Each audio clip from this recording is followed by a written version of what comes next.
तन एक मंदिर हो, मन एक दर्पण हो, हर आचरण हमारा पावन पावन हो। प्रभु ने हम बच्चों से यही कहा, सबसे बड़ी पूंजी है पवित्रता। प्रभु ने हम बच्चों से यही कहा, सबसे बड़ी पूंजी है पवित्रता।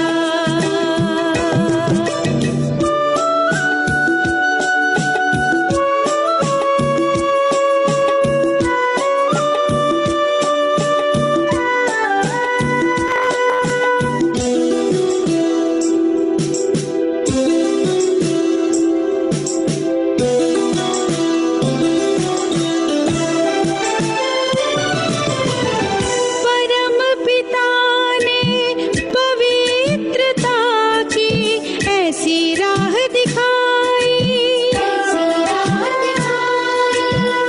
जिस पर चलकर जीवन बनता मंगलमय सुखदाई। मुख पर दिव्य उजाला हो, आंखों में ज्ञान का अंजन, प्रेम के मोती की माला हो, मर्यादा का कंगन। चरित्र निर्मल हो और छवि उज्जवल हो, संयम ही सबके जीवन का संबल हो। ब्रह्मा के श्रीमुख से यही सुना, सबसे बड़ी पूंजी है पवित्रता।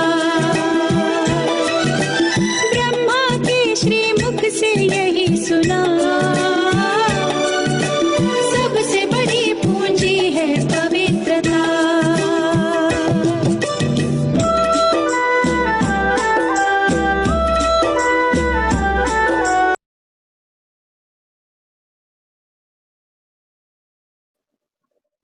आज की बाबा की मुरली 17/11/2020 की हम सुनेंगे।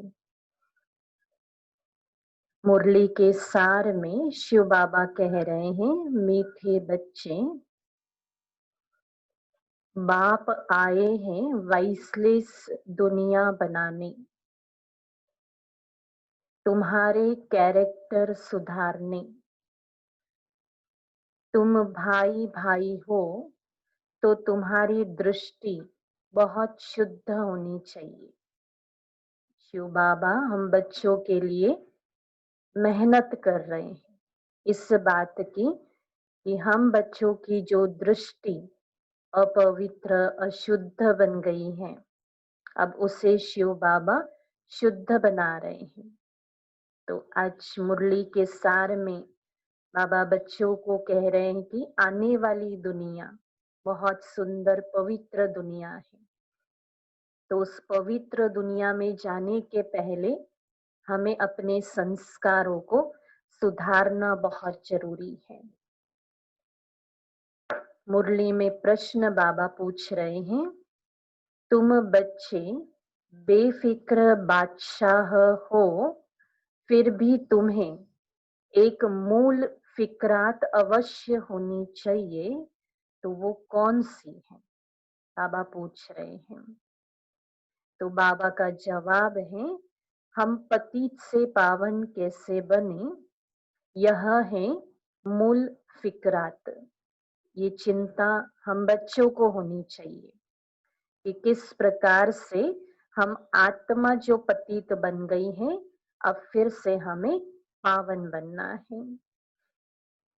ऐसा न हो बाप का बनकर फिर बाप के आगे सजाएं खानी पड़े। सजाओं से छुटने की फिक्रात रहे, नहीं तो उस समय बहुत लज्जा आएगी। बाकी तुम बेपरवाह बादशाह हो, सबको बाप का परिचय देना है। कोई समझता है तो बेहद का मालिक बनता है, नहीं समझता है तो उसकी तकदीर। बाबा ने कहा, कोई समझता है तो बेहद का मालिक बन जाता है। और न समझने वालों के लिए बाबा ने कहा उसकी तकदीर, तुम्हें परवाह नहीं है। ज्ञान सुनाना यह हमारा कर्तव्य है, लेकिन सामने वाली आत्मा ज्ञान सुनकर अपना परिवर्तन कर रही है, नहीं कर रही है, बाबा कहते वो उसकी चिंता, वो चिंता हमें नहीं करनी है। ओम शांति। बाबा कह रहे रूहानी बाप जिसका नाम शिव है, वह बैठ अपने बच्चों को समझाते हैं। रूहानी बाप सभी का एक है। पहले पहले यह बात समझानी है, तो फिर आगे समझना सहज हो जाएगा। अगर बाप का परिचय ही नहीं मिला होगा तो प्रश्न करते रहेंगे। पहले पहले तो यह निश्चय कराना है, सारी दुनिया को यह पता नहीं है कि गीता का भगवान कौन है। वह कृष्ण के लिए कह देते हैं, हम कहते हैं परमपिता परमात्मा शिव गीता का भगवान है। वही ज्ञान का सागर है, मुख्य है सर्वशास्त्रमय शिरोमणि गीता। बाबा कहते सभी शास्त्र में सबसे बड़ा शास्त्र भगवत गीता है, जिसे श्रीमद् भगवत गीता भी कहा जाता है। तो भगवान के लिए ही कहते हैं, हे प्रभु तेरी गत मत न्यारी है। कृष्ण के लिए ऐसे नहीं कहेंगे।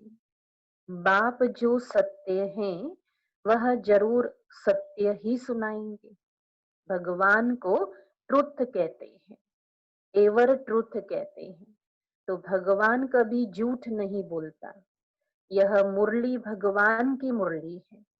तो जो कुछ भी हम सुन रहे हैं ये सभी क्या है, सच्चे ही बातें हैं। दुनिया पहले नई सतो प्रधान थी, अभी दुनिया पुरानी तमो प्रधान है। दुनिया को बदलने वाला एक बाप ही है। बाप कैसे बदलते हैं वो भी समझाना चाहिए। भगवान बाप आकर के दुनिया को कैसे बदलता है, बाबा कहते ये भी आप बच्चों को समझाना चाहिए। आत्मा जब सतो प्रधान बने तब दुनिया भी सतो प्रधान स्थापन हो। पहले पहले तुम बच्चों को अंतर्मुख होना है। अब इसके लिए एक गुण बाबा हम बच्चों को बता रहे हैं। वैसे भी बाबा ने इसका बहुत सुंदर स्लोगन बनाया कि जो अंतर्मुखी रहता है वो सदा के लिए सुखी बन जाता है। तो बाबा हम बच्चों को कह रहे कि अंतर्मुखी बन जाओ। मन का भी मौन होना चाहिए। मुख से तो हम मौन कर लेते हैं, लेकिन अपने मन के अंदर जो हम यहाँ वहां का मनन चिंतन कर रहे हैं, उन सारी बातों से अपने आप को परे करना, अंदर रहना। यानी कि मैं आत्मा हूँ, मैं शुद्ध आत्मा हूँ, मैं शांत आत्मा हूँ, मैं पवित्र आत्मा हूँ, मैं प्रेम स्वरूप आत्मा हूँ।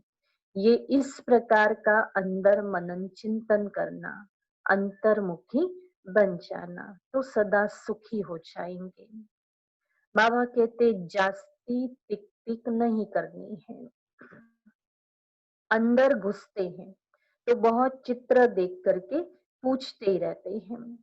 पहले पहले समझानी एक बात चाहिए, जास्ती पूछने की मार्जिन न मिले। बाबा कहते हैं अंदर घुसते हैं तो बहुत चित्र देखते हैं और चित्र देख करके फिर प्रश्न पूछते हैं। बाबा कहते पहले पहले समझानी एक बात की दे दो। अब वो एक बात क्या है जो बाबा रोज मुरलियों में कह रहे हैं कि वो एक बात है कि भगवान का पहले पहले परिचय दे दो कि यही हमारा पिता है, परमात्मा है। बोलो पहले तो एक बात पर निश्चय करो, फिर आगे समझाए, फिर तुम 84 जन्मों के चक्र पर ले जा सकते हो। बाप कहते हैं, मैं बहुत जन्मों के अंत में प्रवेश करता हूँ। इनको ही बाप कहते हैं, तुम अपने जन्मों को नहीं जानते हो। बाप हमको प्रजापिता ब्रह्मा द्वारा समझाते हैं, पहले पहले अलफ पर समझाओ। अलफ समझने से फिर कोई संशय नहीं होगा। बोलो बाप तो सच है ना, सत्य है ना, तो वो भी असत्य नहीं सुनाते हैं। बेहद का बाप ही राजयोग सिखाते हैं। शिवरात्रि गाई जाती है तो जरूर शिव यहाँ आए हैं। जैसे कृष्ण जयंती भी यहाँ मनाते हैं। कहते हैं मैं ब्रह्मा द्वारा स्थापना करता हूँ। उस एक ही निराकार बाप के हम सब बच्चे हैं। तुम भी उनकी औलाद हो और फिर प्रजापिता ब्रह्मा की भी औलाद हो। प्रजापिता ब्रह्मा द्वारा स्थापना की तो जरूर ब्राह्मण ब्राह्मणियां होंगे, बहन भाई हो गए, इसमें पवित्रता रहती है। गृहस्थ व्यवहार में रहते पवित्र रहने की यह है भीति। बहन भाई है तो कभी क्रिमिनल दृष्टि नहीं जानी चाहिए। 21 जन्म दृष्टि सुधर जाती है। बाप ही बच्चों को शिक्षा देंगे ना, बाप है ना, तो बाप को अपने बच्चों को शिक्षा देने का अधिकार है। तो बाप तो बच्चों को ये बात समझाएंगे कि बच्चे किस प्रकार से आपस में आप भाई बहन हो तो कभी दृष्टि क्रिमिनल नहीं होनी चाहिए। कैरेक्टर सुधरते हैं। अभी सारी दुनिया के कैरेक्टर सुधरने हैं। इस पुरानी पतित दुनिया में कोई कैरेक्टर नहीं। बाबा कहते सब में विकार है। यह है ही पतित विशेष दुनिया, फिर वैसलेस दुनिया कैसे बनेंगे? सिवाय बाप के कोई बना नहीं सकते। अभी बाप पवित्र बना रहे हैं। यह है सब गुप्त बातें। हम आत्मा हैं, आत्मा को परमात्मा बाप से मिलना है। सब पुरुषार्थ करते ही हैं भगवान से मिलने के लिए। भगवान एक निराकार है। लिबरेटर गाइड भी परमात्मा को कहते हैं। दूसरे धर्म वाले कोई को लिबरेटर गाइड नहीं कहेंगे। परमपिता परमात्मा ही आकर लिबरेट करते हैं, अर्थात तमो प्रधान से सतो प्रधान बनाते। बाबा कहते बाकी धर्म के धर्म पिताएं आते हैं, वह भी दिव्य संदेश उन धर्म की आत्माओं को सुनाते जरूर है। उनके पास भी श्रेष्ठ ज्ञान है, वो भी ज्ञान की अच्छी बातें सुनाते हैं, परमात्मा की याद दिलाते हैं। परंतु फिर भी बाबा कह रहे हैं कि शिव बाबा जब इस धरती पर आते हैं और शिव बाबा जो कार्य करते हैं, ऐसा कार्य अन्य किसी धर्म में नहीं चलता है। इसीलिए गाइड, लिबरेटर ये तो शिव बाबा को ही कहा जाता है, जो इस धरती पर रहने वाले मनुष्य आत्माओं, चाहे फिर वो किसी भी धर्म से जुड़ी हुई हो, हर एक को परमात्मा आकर के सबसे पहले उन्हें अपना परिचय सुनाते हैं, उन्हें याद दिलाते हैं कि बच्चे आप खुद शरीर नहीं पर आत्मा हो और आप ऐसी दुनिया से आए हो कि जिसको स्वर्ग कहते हैं और वो दुनिया धरती पर थी। तो इस प्रकार से बाबा की ज्ञान की जो बातें सुनने वाले हैं वो तुरंत अपने संस्कारों को परिवर्तन कर सकते हैं। तो गाइड भी करते हैं इसीलिए बाबा को कहते हैं कि गाइड करते हैं। तो पहले पहले यह एक ही बात बुद्धि में बिठा दो। बाबा कहते हैं अगर न समझे तो क्या करो? बाबा कहते छोड़ दो। सामने वाले को ज्ञान नहीं समझ में आ रहा है, बाबा कहते छोड़ दो। अलफ को नहीं समझा तो बे से क्या फायदा, भल चले जाए। मूंझो नहीं। बाबा हम बच्चों को कहते हैं मूंझो नहीं, सोचो नहीं कि देखो ये तो बाबा के घर में आए थे लेकिन अब चले क्यों जा रहे हैं। बाबा कहते सोचो नहीं, तुम बेपरवाह बादशाह हो ना। असुरों के विघ्न पड़ते ही हैं। यह है ही रुद्र ज्ञान यज्ञ। तो पहले पहले बाप का परिचय दो। बाप कहते हैं मन मना भव। जितना पुरुषार्थ करेंगे उस अनुसार पद भी पाएंगे। आदि सनातन देवी देवता धर्म स्थापन हो रहा है। बाबा कहते इन लक्ष्मी नारायण की डिनाइस्टी है। और धर्म वाले कोई डिनाइस्टी स्थापन नहीं करते हैं। बाप तो आकर सबको मुक्त करते हैं। फिर अपने अपने समय पर और धर्म स्थापकों को आकर अपना धर्म स्थापन करना है। वृद्धि होनी है, पतित बनना ही है। पतित से पावन बनाना ये तो बाप का ही काम है। तो वो तो सिर्फ आकर धर्म स्थापन करेंगे, उसमें बड़ाई की बात ही नहीं है। महिमा है ही एक की। वो तो क्राइस्ट के पिछाड़ी कितना करते हैं। बाबा कहते हैं उनको भी समझाया जाए, लिबरेटर गाइड तो गॉड फादर ही है।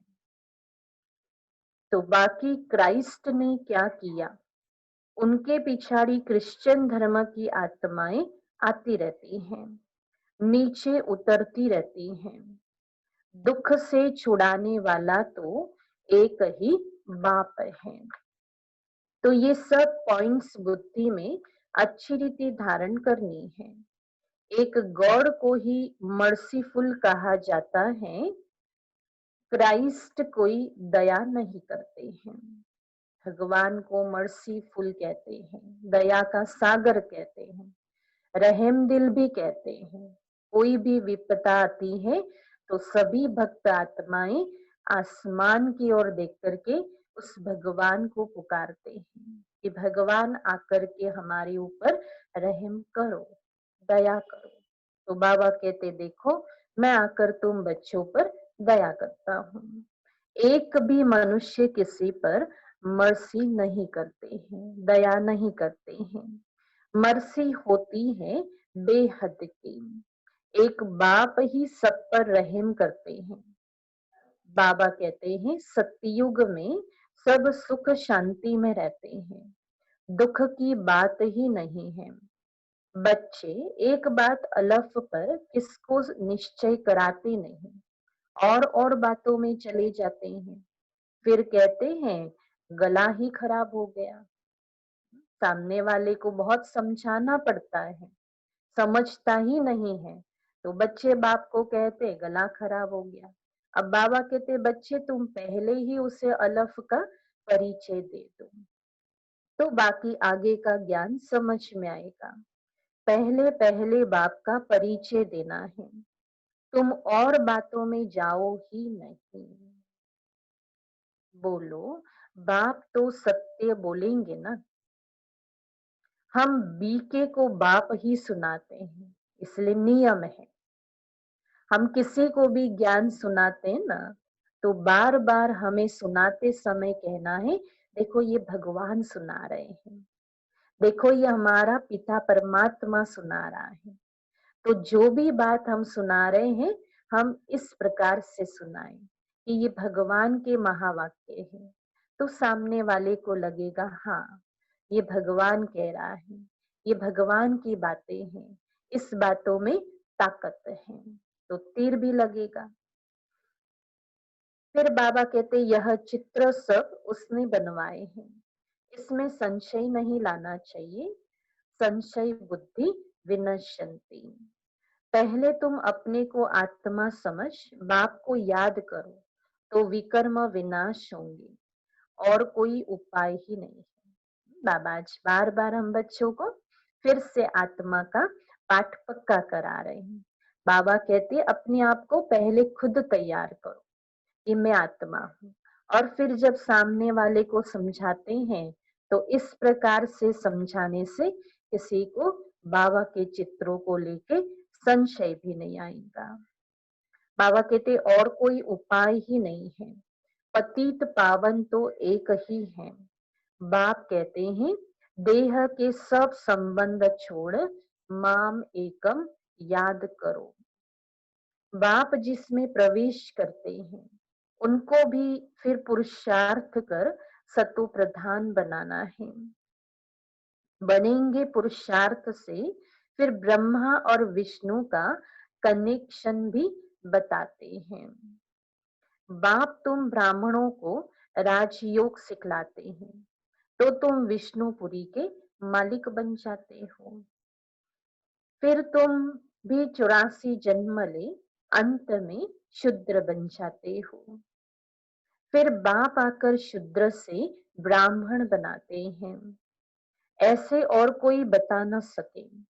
पहले पहली बात है बाप का परिचय देना। बाप कहते हैं मुझे ही पतितों को पावन बनाने यहाँ आना पड़ता है। ऐसे नहीं कि ऊपर से प्रेरणा देता हूँ। बाबा परम धाम में बैठा है और परम धाम से नीचे प्रेरणा दे रहा है। बाबा कहते इस प्रकार से नहीं हो सकता है।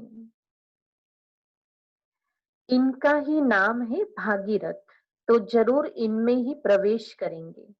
यह है ही बहुत जन्मों के अंत का जन्म। फिर सतो प्रधान बनते हैं। उनके लिए बाप युक्ति बताते हैं कि अपने को आत्मा समझ माम एकम याद करो। मैं ही सर्वशक्तिमान हूँ। मुझे याद करने से तुम्हारे में शक्ति आएगी। बाबा कहते तुम विश्व के मालिक बनेंगे। यह लक्ष्मी नारायण का वर्षा इन्हों को बाप से मिलना है। कैसे मिला वो समझाते हैं।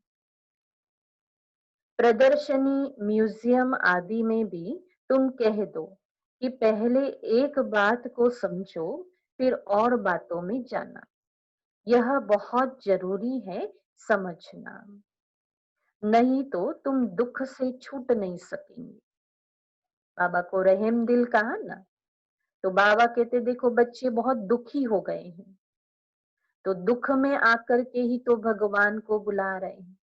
तो भगवान कहते हैं कि इस प्रकार से अगर आप बच्चे सबको बाप का परिचय देते हो ना, तो धीरे धीरे और ज्ञान मिलते रहने से उनके दुख भी दूर हो जाते हैं। पहले जब तक निश्चय नहीं किया तो तुम कुछ समझ नहीं सकेंगे।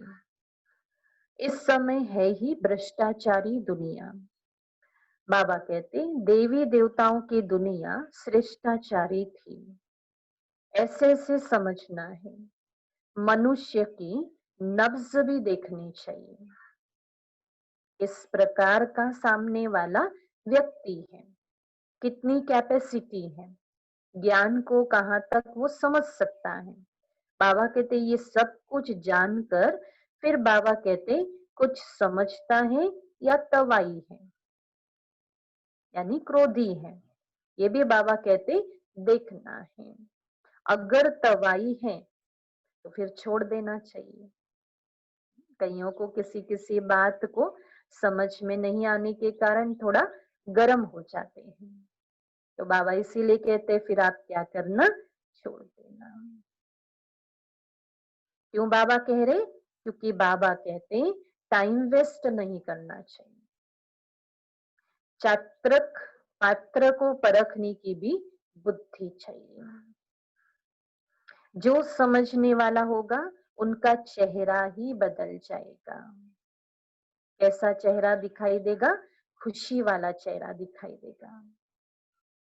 उनको अंदर में अच्छा लगने लगेगा, उनका मन शांत तृप्त हो जाएगा और उनके मुख से आवाज निकलेगी कि यहाँ बड़ी शांति लग रही है, ये ज्ञान बहुत अच्छा है, यहाँ हमें रोज रोज आना पसंद है।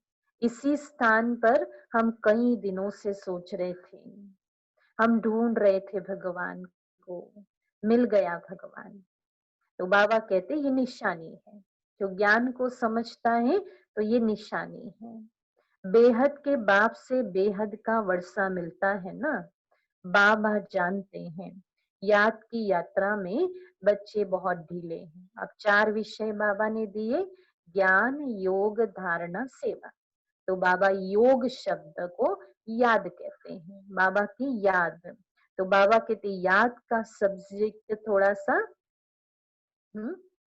महीन है, कईयों के लिए कठिन है, पर बाबा कहते इससे फायदे भी बहुत हो जाते हैं और महत्वपूर्ण सब्जेक्ट है। तो बाबा कहते इस पर मेहनत करो, उसमें ही माया बहुत विघ्न डालती है, ये भी खेल बना हुआ है। बाप बैठ समझाते हैं कैसे यह खेल बना बनाया है। दुनिया के मनुष्य तो रिंचक भी नहीं जानते सृष्टि का खेल क्या चल रहा है। बाबा कहते दुनिया के मनुष्य रिंचक भी नहीं जानते। बाप की याद में रहने से तुम किसको समझाने में भी एक रस होंगे, नहीं तो कुछ न कुछ नुक्स कमी निकालते रहेंगे। बाबा कहते हैं तुम जास्ती कुछ भी तकलीफ नहीं लो, स्थापना तो जरूर होनी ही है, भावी को कोई भी टाल नहीं सकता। सृष्टि पर जो कुछ भी हो रहा है बाबा कहते इससे कुछ भी टाल नहीं सकते हैं, ये सब भावी है, बनी हुई है। उल्लास में रहना चाहिए। बाप से हम बेहद का वर्षा ले रहे हैं। बाप कहते हैं माम एकम याद करो, बहुत प्रेम से बैठकर समझाना है। बाप को याद करते प्रेम में आंसू आ जाने चाहिए। बाबा बच्चों को कह रहे बाबा को ऐसे याद करो दिल से, जिगर से, कि प्रेम के आंसू आ जाए, आंखें ऐसी गिल्ली हो जाए, बाबा के प्यार में डूब जाए, खो जाए। बाबा जो हमें ज्ञान का, गुणों का, शक्तियों का जो खजाना दे रहे हैं उसका अंदर ही अंदर अनुभव करते रहे। ऐसी बाबा की याद होनी चाहिए, आज बाबा कह रहे हैं। तो बाबा कहते हैं कि प्रेम के आंसू आ जाने चाहिए, और तो सभी संबंध है कलयुगी, यह है रूहानी बाप का संबंध। यह तुम्हारे आंसू भी विजय माला के दाने बनते हैं। देखो आंसुओं को भी बाबा वेस्ट होने नहीं देता। बाबा कहते आप बच्चों के आंख से निकले हुए प्रेम के आंसू को भी बाबा क्या बना देता है। बाबा कहते मैं इतना अच्छा मोती बना देता हूँ, विजय माला बना देता हूँ। बहुत थोड़े हैं जो ऐसा प्रेम से बाप को याद करते हैं। कोशिश कर जितना हो सके अपना टाइम निकाल कर अपने भविष्य को ऊंचा बनाना। बाबा को याद करना माना बाबा कहते अपने भविष्य को ऊंचा बनाना। तो बाबा कहते हैं कि प्रदर्शनी में इतने ढेर बच्चे नहीं होने चाहिए, न इतने चित्रों की दरकार है। नंबर 1 चित्र है गीता का भगवान कौन है, उसके बाजू में लक्ष्मी नारायण का, सीढ़ी का, बस। प्रदर्शनी में कौन से चित्र लगाने चाहिए बाबा बता रहे हैं कि गीता का भगवान यानी कि परमात्मा का चित्र, और उसके बाजू में लक्ष्मी नारायण का, और उसके बाजू में सीढ़ी का चित्र। बाकी इतने चित्र कोई काम के नहीं है। बाबा कहते हैं तुम बच्चों को जितना हो सके याद की यात्रा को बढ़ाना है। मूल फिक्रात रखनी है कि पतित से पावन कैसे बने। बाबा का बनकर और फिर बाबा के आगे जाकर सजाएं खाएं, ये तो बड़ी दुर्गति की बात है। बाबा भी कहते हैं, मैं रूप भी हूँ, बसंत भी हूँ,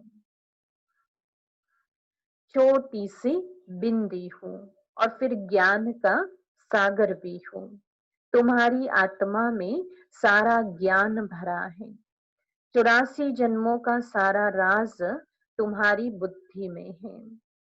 बाबा कहते, तुम ज्ञान का स्वरूप बन ज्ञान की वर्षा करते हो। ज्ञान का एक एक रत्न कितना अमूल्य है, इनकी वैल्यू कोई कर न सके।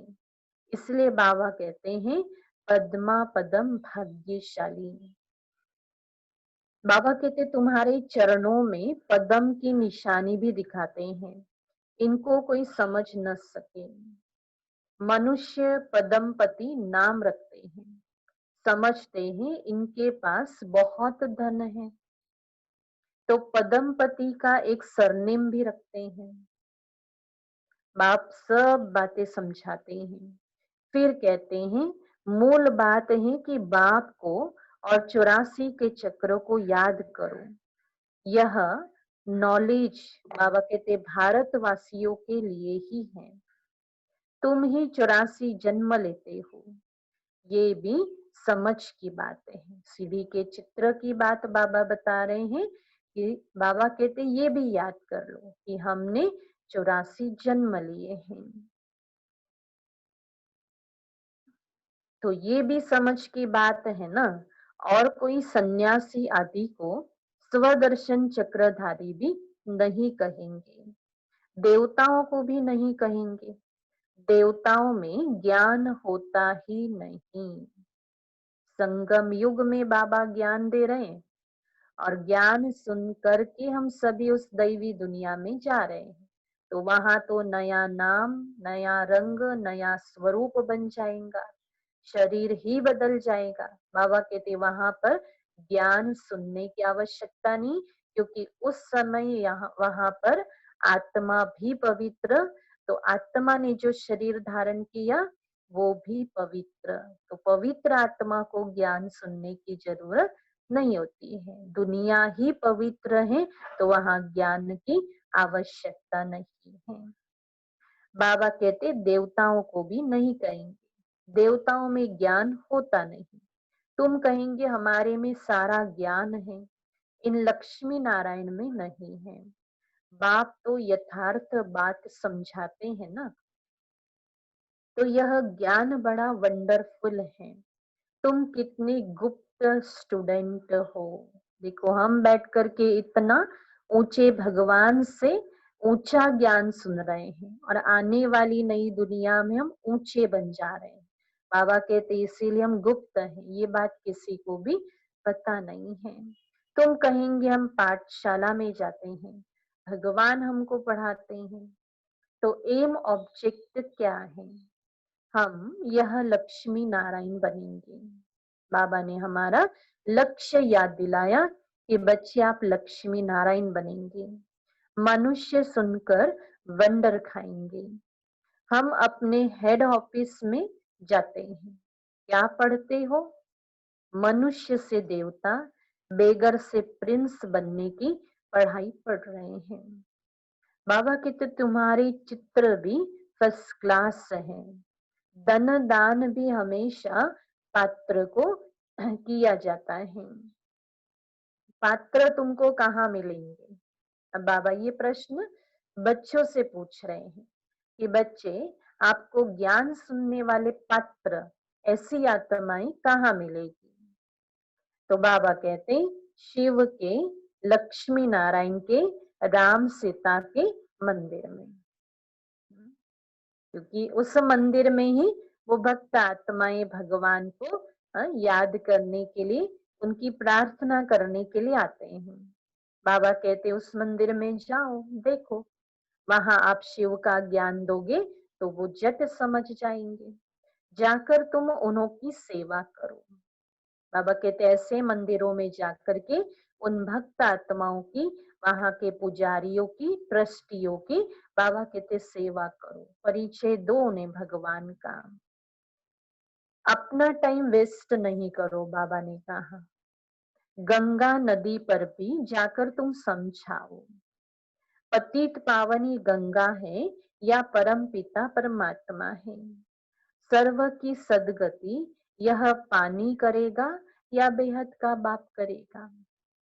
अब ये भी प्रश्न बाबा कहते ये भी पूछ लो कि सर्व की सदगति यह पानी करेगा या बेहद का बाप करेगा। क्योंकि गंगा में जब नहाने के लिए लोग जाते हैं तो बहुत भावुक होकर के जाते हैं। उनकी भावना उस गंगा के पानी में बैठी हुई है कि यहाँ पर हम डुबकी लगा रहे हैं तो हम पवित्र बन जाएंगे। क्योंकि सुना हुआ है, पूर्वजों से भी सुना हुआ है, शास्त्रार्थियों से सुना हुआ है, लोग जा करके आते हैं ना तो वे भी इच्छा रखते हैं कि हम भी जाएं। अब बाबा कहते जब वो जाते हैं ना तो उस समय उनके अंदर वो भावना होती है, लेकिन जब वहां से बाहर आते हैं ना तब बाबा कहते उनसे पूछ लो कि आप यहाँ गंगा के नदी में गए, आपने यहाँ स्नान किया तो आपको कैसी फीलिंग्स आई। बताएंगे हाँ हमको बहुत अच्छा लगा, हम उसी फीलिंग्स में थे कि भगवान हमारा भी उद्धार कर दीजिए, हमें भी पवित्र बना दीजिए।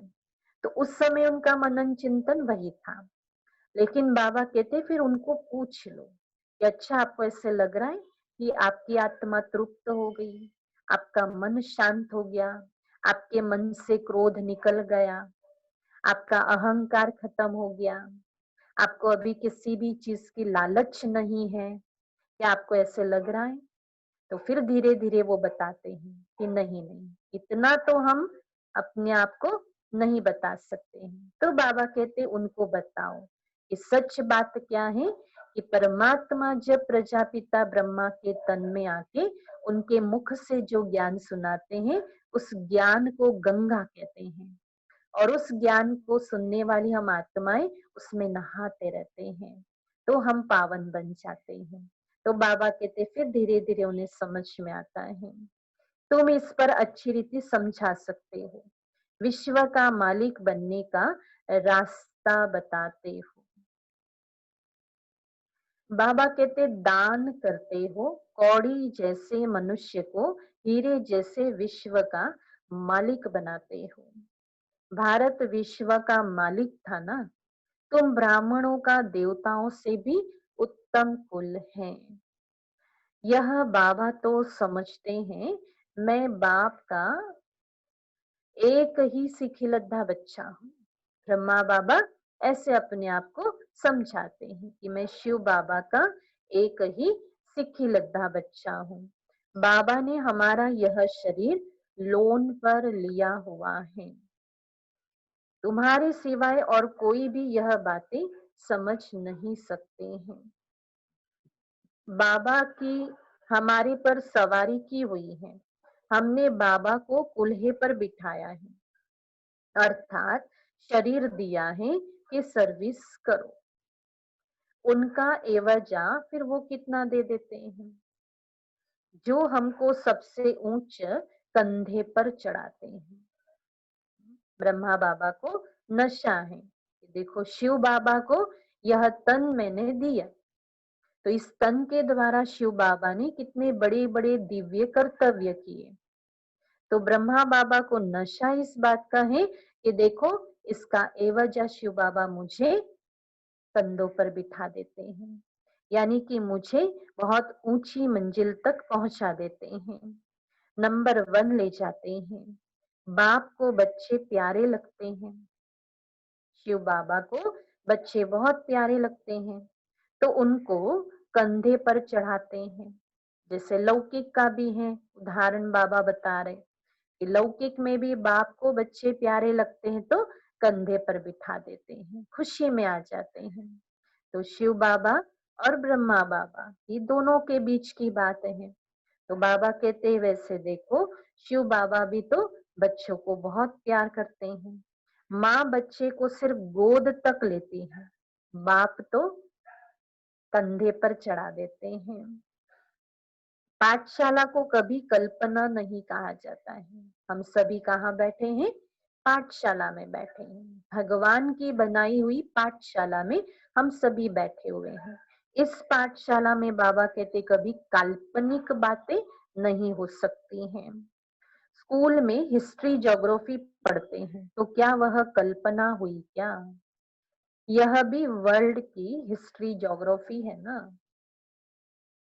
अच्छा, मीठे मीठे सिखिलधे बच्चों प्रति माता पिता बाप दादा का याद प्यार और गुड मॉर्निंग।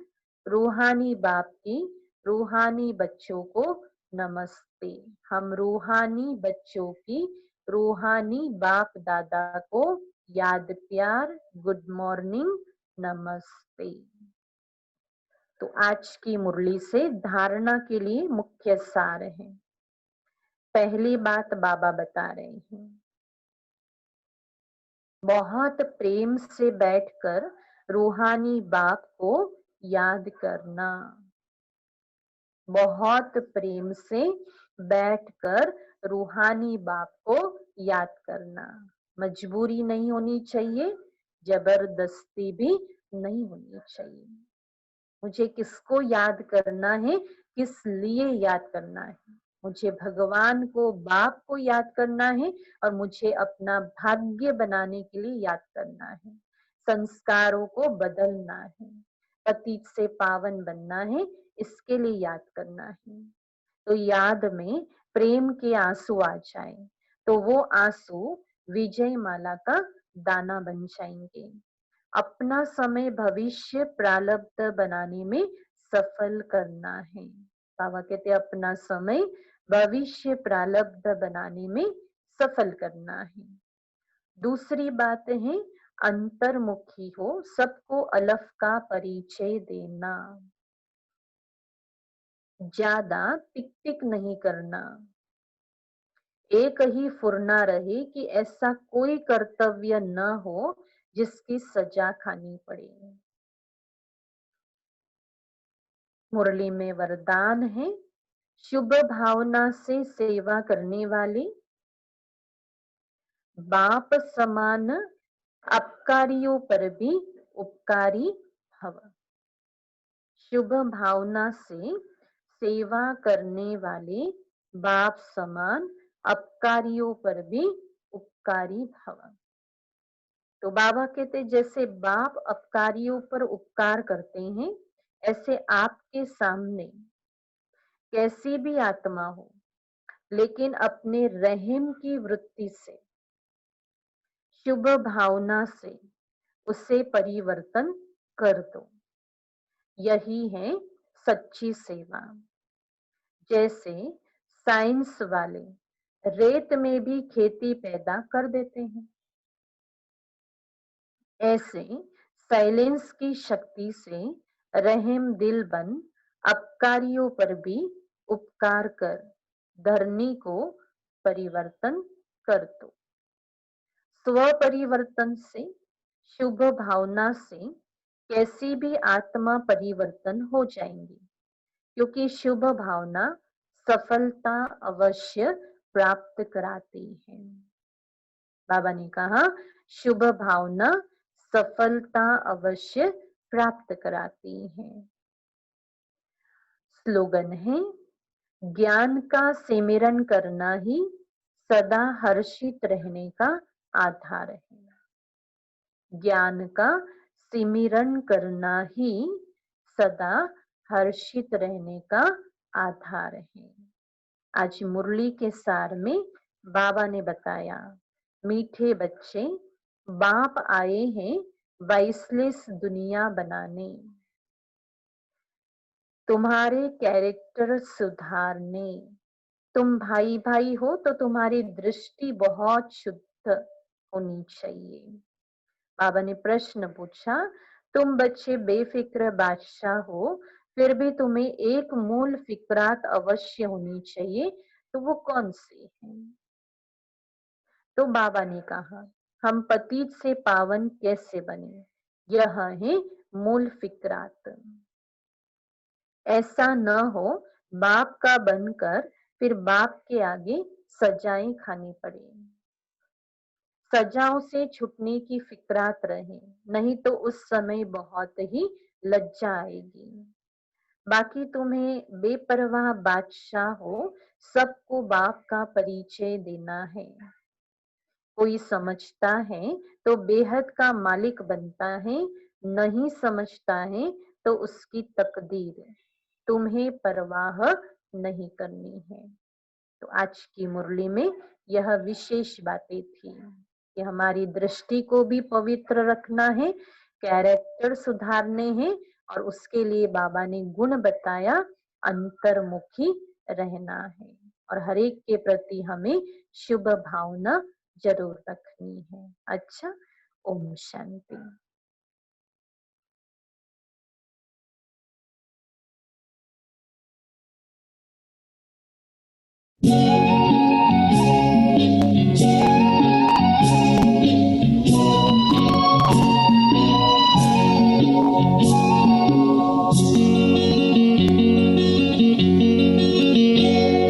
पवित्र मन रखो, पवित्र तन रखो, पवित्र मन रखो, पवित्र तन रखो। पवित्रता मनुष्यता की शान है, जो मन वचन कर्म से पवित्र है, वो चरित्रवान ही यहाँ महान है।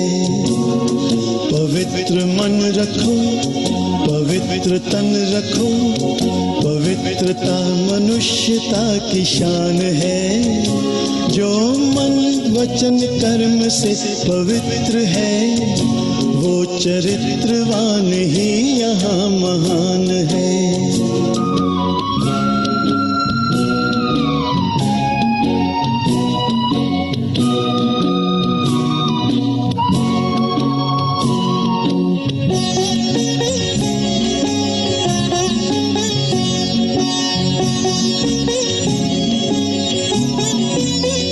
बड़ा ही मूल्यवान है तुम्हारा ये जन्म, तुम्हारा ये जन्म। बड़ा ही मूल्यवान है तुम्हारा ये जन्म, तुम्हारा ये जन्म। जगत की कर्म भूमि में करो भले कर्म, करो भले कर्म। अच्छे रखो विचार, उत्तम करो व्यवहार। अच्छे रखो विचार, उत्तम करो व्यवहार। आदर्श व्यक्ति की ये पहचान है, जो मन वचन कर्म से पवित्र है, वो चरित्रवान ही यहाँ महान है। पवित्र मन रखो, पवित्र तन रखो, पवित्रता मनुष्यता की शान है, जो मन वचन कर्म से पवित्र है, वो चरित्रवान ही यहाँ महान है।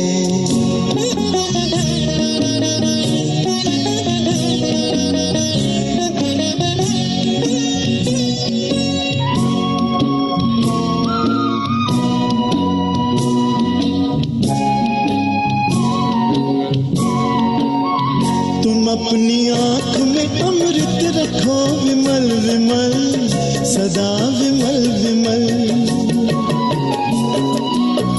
तुम अपनी आँख में अमृत रखो विमल विमल, सदा विमल विमल।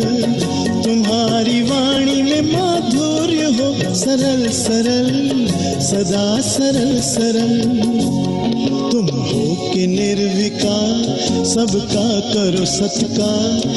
तुम हो के निर्विकार, सबका करो सत्कार। ये जन्म तुम्हारा इम्तिहान है, जो मन वचन कर्म से पवित्र है, वो चरित्रवान ही यहाँ महान है। पवित्र मन रखो, पवित्र तन रखो, पवित्रता मनुष्यता की शान है, जो मन वचन कर्म से पवित्र है, वो चरित्रवान ही यहाँ महान है।